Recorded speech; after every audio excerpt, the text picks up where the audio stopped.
तो आदाब, नमस्कार। एक बार फिर स्वागत है आपका आपके अपने मिस्ट्री शो में। मैं आपका होस्ट दानिश। उम्मीद करता हूँ आप सब खैरियत से होंगे, अपना ख्याल रख रहे होंगे, अपनों का ख्याल रख रहे होंगे। आज की कहानी इंडियन नेवी के रिटायर उन 8 लोगों की जिन्हें कतर सरकार ने फांसी की सजा सुनाई है। बात 26 अक्टूबर को इंडियन नेवी के रिटायर 8 अफसरों को एक साथ इतनी बड़ी सजा दी गई। लेकिन ऐसा क्या हुआ जो उन लोगों को वहां पर मौत की सजा सुनाई गई। ये कहानी शुरू होती है पिछले साल यानी 2002 के जून में। कतर में एक प्राइवेट कंपनी है जिसका ओनर कतर का सिटीजन है। ये कंपनी प्राइवेट फंड है जो वहाँ के डिफेंस लोगों को ट्रेनिंग देती है, जैसे जंग में लड़ना, हथियार चलाना वगैरह वगैरह। कतर एक बहुत छोटा देश है जिसकी कुल आबादी 2021 के डाटा के हिसाब से 27 लाख के करीब है। अभी पिछले दिनों ही कतर ने एक फीफा वर्ल्ड कप की मेजबानी भी की थी जो बहुत सफल भी हुई है। कतर के अपने कानून बहुत सख्त हैं।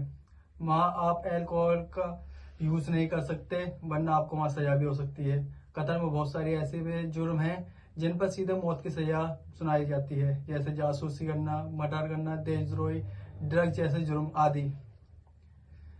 अब ये जो प्राइवेट कंपनी है कतर के लोगों की ट्रेनिंग देती है, हथियार चलाना सिखाती है, क्राइम के सिचुएशन में किस तरीके से निपटा जाता है ये सिखाती है, ये सब चीजें सिखाती है। अब जैसे कि ये कंपनी एक प्राइवेट डिफेंस कंपनी है तो इसमें ऐसे लोगों माहिर लोग होने चाहिए जो इस कंपनी को चला सकें। तो ये 8 लोग उसी कंपनी में काम कर रहे थे काफी वक्त से।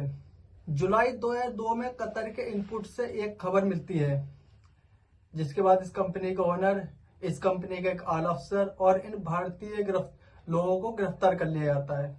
लेकिन अभी तक यही नहीं पता चला था कि इनकी गिरफ्तारी क्यों हुई है। और न जब बात पब्लिकली हुई, यहाँ तक कि इनके रिश्तेदार, दोस्त वगैरह, इवन इनकी फैमिली थी, उन लोगों तक को ये पता नहीं था कि इनकी गिरफ्तारी क्यों हुई है और इन्हें कहाँ रखा गया है। ये सब एक तरीके से आइसोलेट थे। इन्हें किसी का कुछ नहीं पता था, न उनके घर वालों को, न उनके अपने जान पहचान वालों को।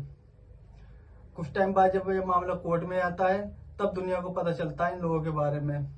कोर्ट में इनके ऊपर जो आरोप साबित होता है वो जासूसी का, इन लोगों के ऊपर इजराइल के लिए जासूसी करने का आरोप लगता है। कतर में रह के जासूसी करते हैं इजराइल के लिए।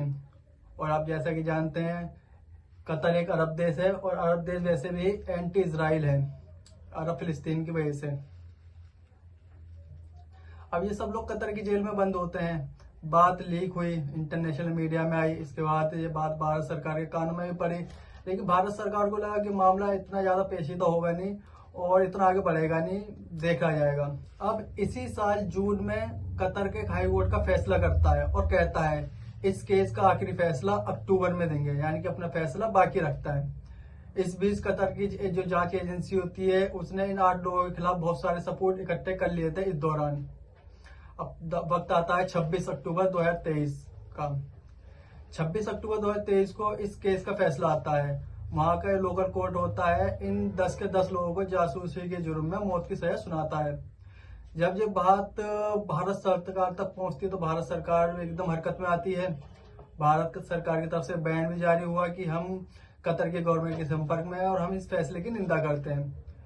बातचीत जारी रही और कुछ दिन तक। अब बात बीते रोज 28 दिसंबर की है, यानी कि 2 दिन पहले कतर के एक हाई कोर्ट का इस सजा, मौत की सजा को कम करके एक नॉर्मल सजा सुनाई है। अब ये सजा कितनी होगी इसका भी खुलासा नहीं हुआ है। लेकिन अभी इन्होंने जो मौत की सजा थी उसे टाल के एक छोटी सजा रखी है। लेकिन भारत सरकार की एक बड़ी जीत है। भारत सरकार ने काफी मेहनत की जिसके बाद कतर गवर्नमेंट को अपना फैसला बदलना पड़ा। भारत सरकार जब से 26 अक्टूबर जब फैसला आया था उसके बाद से इस केस की निगरानी कर रहा था और अपने अलग अलग सोर्स से इस बात को आगे तक फैलाने की कोशिश कर रहा था कि किस तरीके से कतर के साथ कोई मुआहदा हो या कतर उन लोगों की सजा कम करे।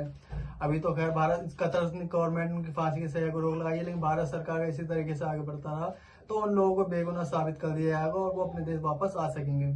तो ये थी आज की कहानी कतर के उन 8 लोगों के बारे में जिन्हें इजराइल के लिए जासूसी करने के जुर्म में गिरफ्तार कर रखा था कतर गवर्नमेंट ने।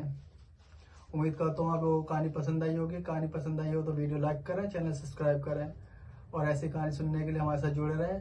अब मिलते हैं अगली कहानी में, तब तक के लिए धन्यवाद।